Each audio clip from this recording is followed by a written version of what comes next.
नमस्कार प्रिय दर्शकों, एक बार फिर आपका स्वागत है हमारे YouTube चैनल प्राचीन ज्ञान शास्त्र ज्ञान में। प्रिय दर्शकों, आज फिर नया वीडियो नई जानकारी लेकर हम हाजिर हुए हैं।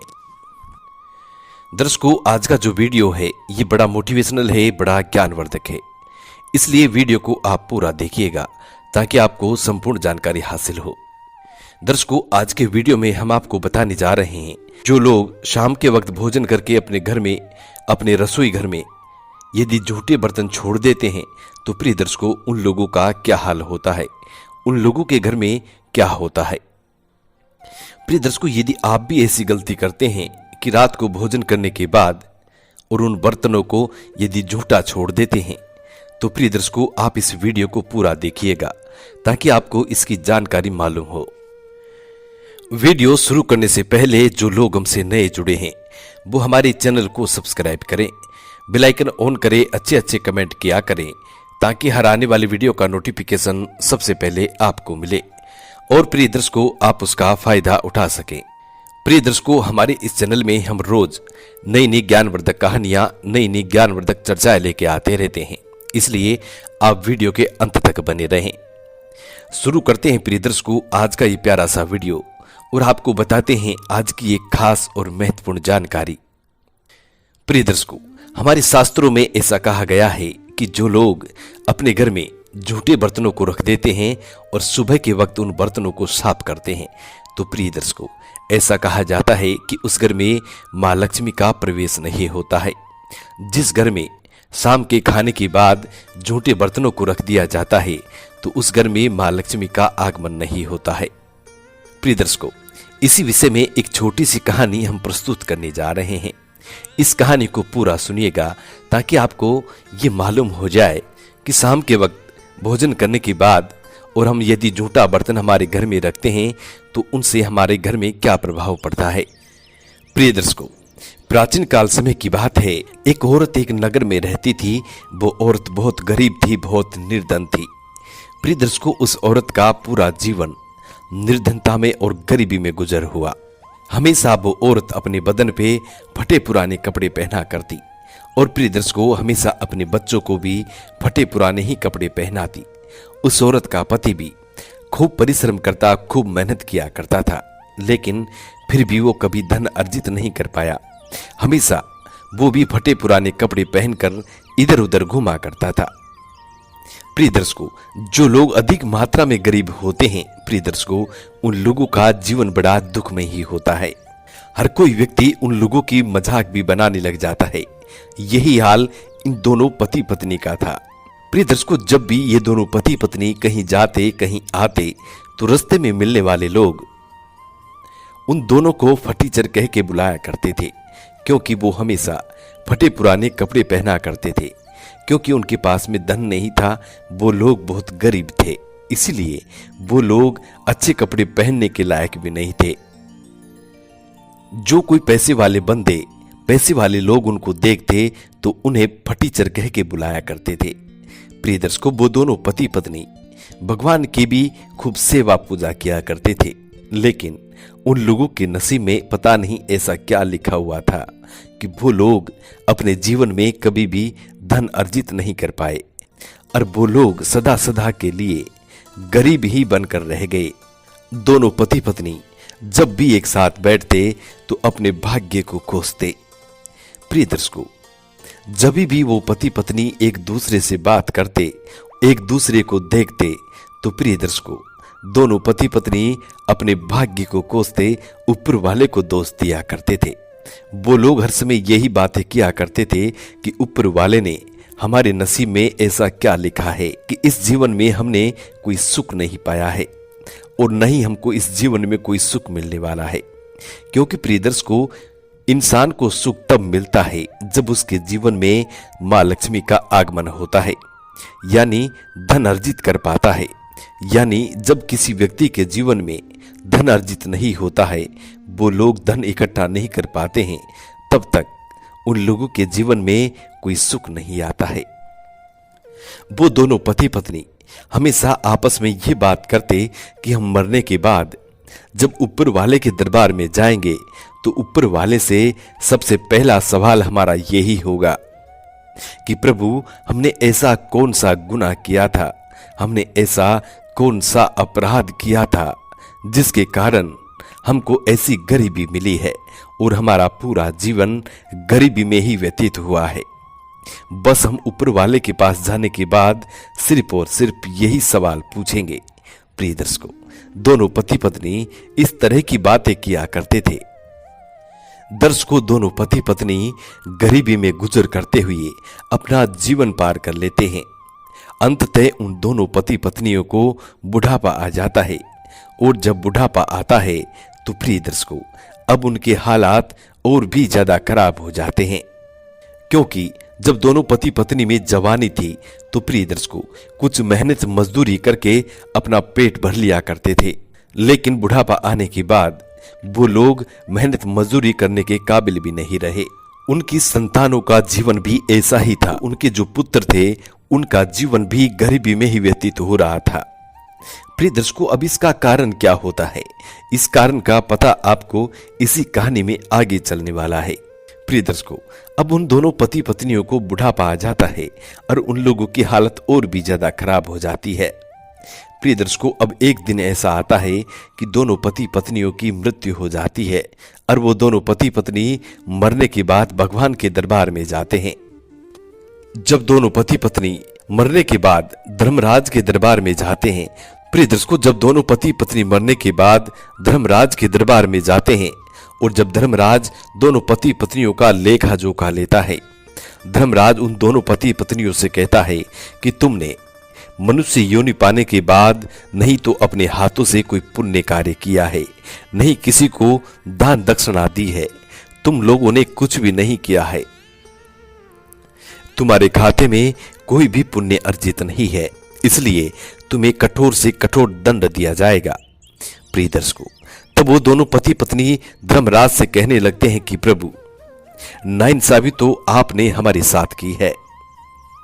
यदि आपने हमें गरीब नहीं रखा होता, यदि आपने हमारे नसीब में भी थोड़ा बहुत धन लिखा होता, तो प्रभु हम भी अपने हाथों से जरूर दान धर्म करते, जरूर पुण्य अर्जित करते। लेकिन हमको हमारा पेट भरने के लिए भी नहीं था, तो प्रभु हम दूसरे व्यक्तियों को कैसे दान करते और कहां से दान करते।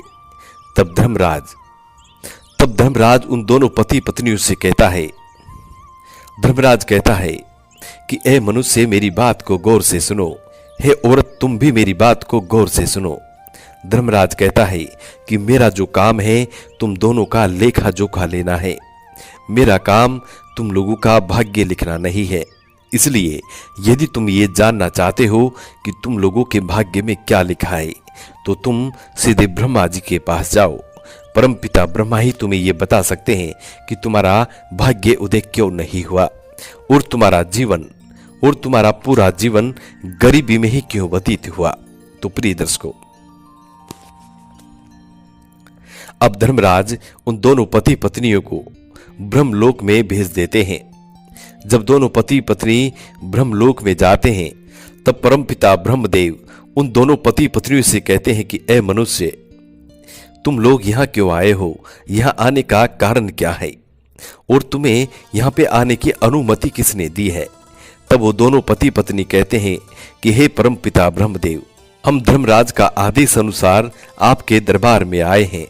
परमपिता ब्रह्मदेव, हम ये जानना चाहते हैं कि मनुष्य योनि पाने के बाद भी हमारा भाग्य उदय नहीं हुआ। ऐसा कौन सा कारण है जिसके कारण हमारा पूरा जीवन गरीबी में व्यतीत हुआ है। हे परमपिता ब्रह्मदेव, हमें इस बात का ज्ञान करवा दीजिए।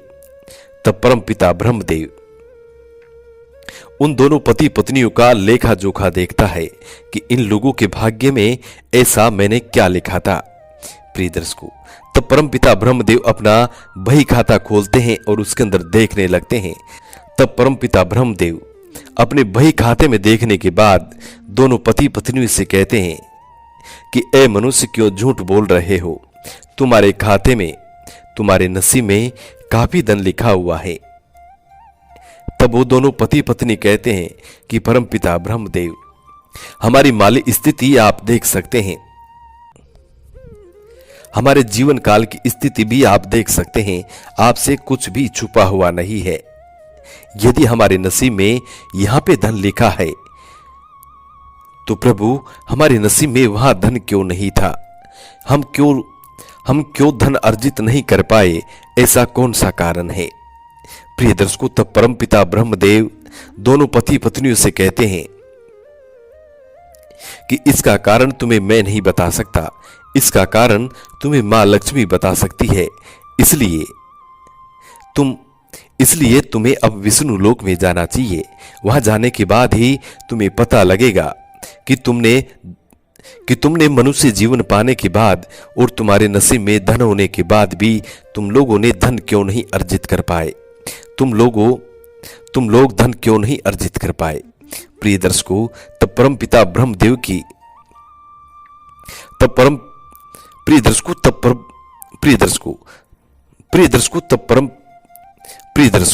तब परमपिता ब्रह्मदेव का आदेश पाने के बाद दोनों पति पत्नी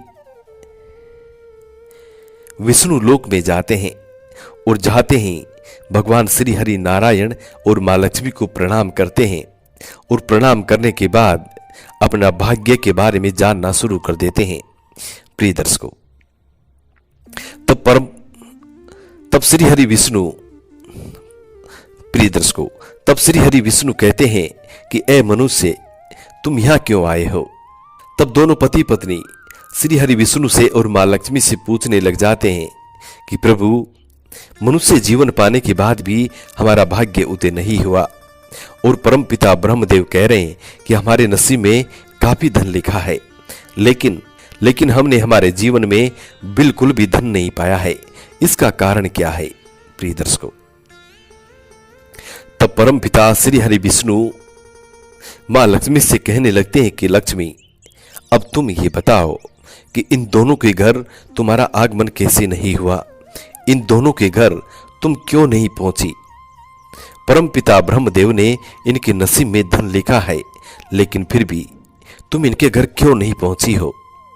तब मां लक्ष्मी श्री हरि विष्णु से कहने लगती हैं कि प्रभु, ये तो आपको अच्छी तरह मालूम है कि जिस घर में गंदगी रहती है, जिस घर में बर्तन झूठे पड़े हुए होते हैं, उस घर में मेरा आगमन नहीं होता है। उस घर के दरवाजे से मैं वापस लौट आती हूं। प्रिय दर्शकों, तब श्री हरि विष्णु उन दोनों पति पत्नियों से पूछने लग जाते हैं, क्या तुम लोग अपने घर में झूठे बर्तन रखा करते थे? प्रिय दर्शकों, तब वो दोनों पति पत्नियों में से उसकी औरत कहने लगती है कि प्रभु, सुबह के बर्तन तो मैं बिल्कुल साफ रखती थी, लेकिन रात्रि के बर्तन मेरे घर में झूठे रहते थे। उन बर्तनों को मैं सुबह ही साफ किया करती थी। प्रिय दर्शकों, तब श्री हरि विष्णु उन दोनों पति पत्नियों से कहते हैं कि तुम्हारी गरीबी का कारण यही है, क्योंकि लक्ष्मी का आगमन रात्रि के समय तुम्हारे घर में होता है, हर मनुष्य के घर में होता है। लक्ष्मी पृथ्वी लोक पर हर मनुष्य के घर रात्रि के समय जाती है, ब्रह्म मुहूर्त में जाती है, और उसी समय तुम्हारे घर में यदि गंदगी रहती है तो लक्ष्मी तुम्हारे घर के दरवाजे से वापस लौट आती है। प्रिय दर्शकों, तब मां लक्ष्मी दोनों पति पत्नियों से कहती है कि संसार में जो भी लोग अपने घर में झूठे बर्तन रखते हैं और उन बर्तनों में गंदगियां रहती है, मक्खियां भिनभिनाती रहती हैं, इतने सारे बैक्टीरिया उन बर्तनों में बन जाते हैं और नकारात्मक ऊर्जाओं का प्रवेश हो जाता है। ए लक्ष्मी का प्रवेश उस घर में हो जाता है, दरिद्रता उस घर में छा जाती है। ऐसे घर में लक्ष्मी का प्रवेश कभी नहीं होता है, मां लक्ष्मी का वास कभी नहीं होता है। प्रिय दर्शकों, उन दोनों पति पत्नियों को अपनी करनी का फल भुगतना पड़ा। वो दोनों पति पत्नी हमेशा गरीब रहे और उनको ये जानने के बाद ये एहसास हुआ कि यदि हम लोग भी हमारे घर में झूठे बर्तन नहीं रखते तो हम मनुष्य जीवन में धन अर्जित कर पाते और काफी सारे पुण्य भी कमाते। प्रिय दर्शकों, तब मां लक्ष्मी और श्री हरि विष्णु सभी मनुष्य को ये कहते हैं कि जो लोग अपने घर में झूठे बर्तन रखते हैं उस घर में दुख दरिद्रता आती है उस घर में दुख पीड़ा आती है और हमेशा गरीबी निवास करती है। माँ लक्ष्मी का आगमन नहीं होता है। इसलिए प्रिय दर्शकों, इस कहानी के माध्यम से आपको ये पता चल गया होगा कि जो लोग अपने घर में झूठे बर्तन रखते हैं उन घर का क्या हाल होता है। हम उम्मीद करते हैं प्रिय दर्शकों कि आज की ये छोटी सी कहानी आप लोगों को बेहद पसंद आई होगी और इस कहानी से आप ढेर सारे लाभ उठाएंगे। मिलते हैं प्रिय दर्शकों आने वाले नेक्स्ट वीडियो में। तब तक अपना ख्याल रखें। जी नमस्कार, धन्यवाद।